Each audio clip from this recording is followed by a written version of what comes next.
Tonga sao daholo zanakasika mbola avy nareo mpitomany. Fotsy mba mitomany koa indraindray fa manina vehivavy no mitomany rehefa ao anatin'ny fiarahan'olo roa. Dia voalohany rehefa ho avy ny orgasme vehivavy dia misy izay fientanana izay.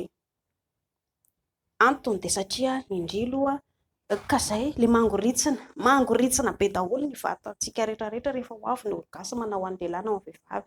Dia mandritra ilay mangoritsina izay indria indraindray ohatra hoe manaikitra, indraindray ohatra hoe mandrangotra, indraindray ohatra hoe mihazona ny zavatra manodidina rehetrarehetra io indry efa fomba vehivavy izay.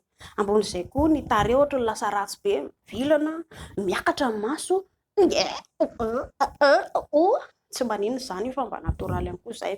Izany tsisy tokony atahoran'ny lehilahy koa izany lehilahy malagasy. Misy fotoana indray koa indrindra hoe mitomany be amin'izay fotoana izay dia rehefa ho avy ilay orgasme dia ohatran'ny hoe teraka many, poritra te pipi izany ako hoe vonjeo aho fa ohatran'ny te pipi maninona ary zako izany. Ary misy fotoana amin'izay koa avy eo lasa fanina isika.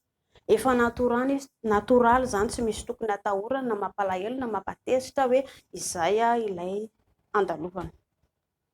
Ho an'ny lehilahy izany tsy misy tokony hoe variana lehilahy hoe maninona ary kialana izany mizatoza ohatra mangofotra sady matahotra. Amin'ny ankapobeny moa izany mahafinaritra ny lehilahy ny mahita ny vehivavy ilay somary mitaraina ohatran'izay kalapiso kely, hoe mitaraina na ohatra hoe mitomany na hoe mahatsiaro ndry somary ilay mitaraina izay mampatangitra ny lehilahy iny. Izany tsy misy tokony hoe mampatahotra indrindra mampamenatra indrindra. Fa izay dia mandritra ny orgasme vehivavy eo 30 segondra 25 segondra eo ny vehivavy ilay somary ohatra mirelax amin'ny vata vehivavy ohatra miofotrofotra iny, tsy tokony mampagaga ny lehilahy. Fa mandritra izay dia manoroka, manafosafo na ny nono na ny vatana na ny tongotra na blablabla izay toerana misy anazy eo. Dia rehefa vita izay tapitra ny segondra vitsy eo dia afaka miova toerana indray ianareo izay tianareo aleha miakatra ambony blablabla izay tianareo avy eo.